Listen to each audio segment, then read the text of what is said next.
The corner we come to that we always see the peak of our house like we have for 12 or 15 years. When we were around the corner I said, Margaret, there's no peak there anymore. She said, oh no, and we got there and we saw it and we were just devastated that it was flat.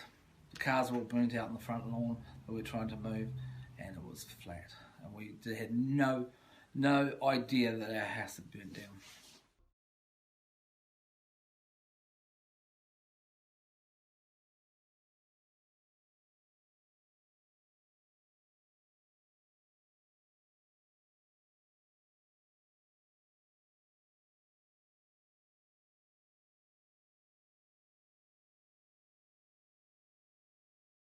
Quite a bit of activity today. We've got 11 helicopters and probably somewhere near 120 personnel and support personnel fighting two fires.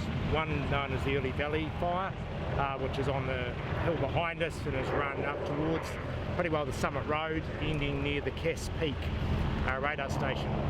The second fire, which is known as Marley Peak, is working around the radio mast that's up in that area, and it's currently working down a ridge. It's probably the top end of the Canterbury Adventure Park area as well.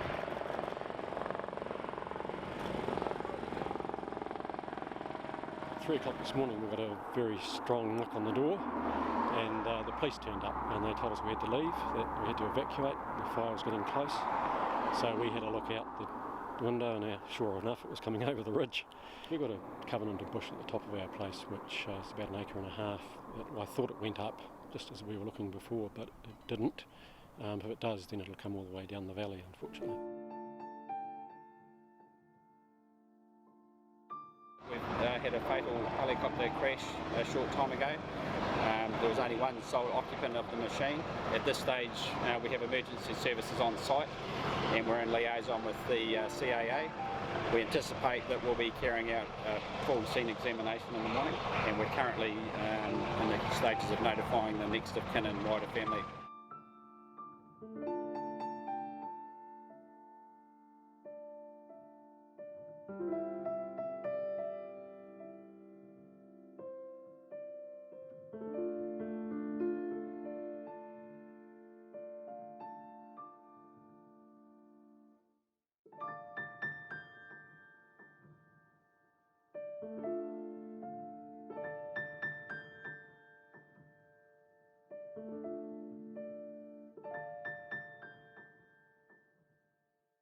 Well, I was just sitting inside and looked out and it went dark, so I came outside to see what was going on and I could just see a wall of flame across there.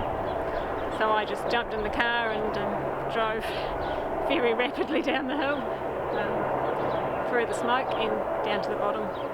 We just went to the neighbours and sat in the paddock and watched it. And watched the helicopters come in and dump the buckets, and there's nothing, absolutely nothing you could do. And then my husband came up later on and tried to put the fires out, because it was obviously getting closer and closer to the house. But we're just, feeling incredibly lucky today, because I think it could have been a whole lot worse.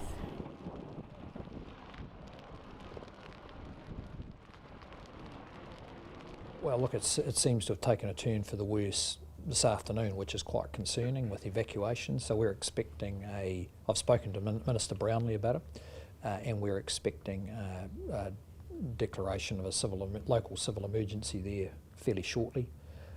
It's all under the control of the rural fire people there.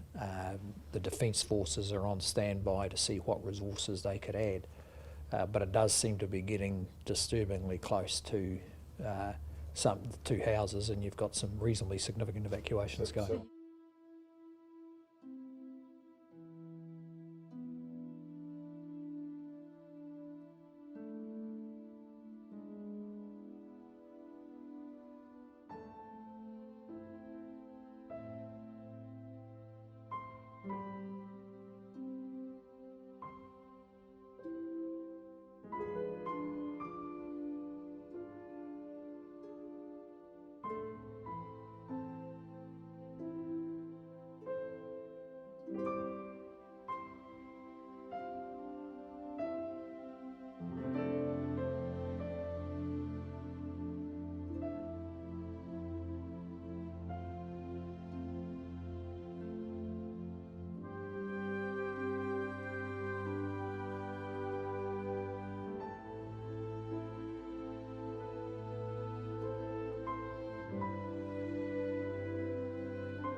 Our house is on fire right now. 99% sure. Pretty sure, unless it's like a shed that survived the Graces and is still there, but it looks like as you can see, the Pulteney's is all good, and so ours was all good as well. Then we just saw some flames start up, just 5 minutes ago. Hey? Just 5 minutes ago. Like, there should have been choppers up there the last. There's one flying overhead now, but not doing anything. Probably going to get some fuel.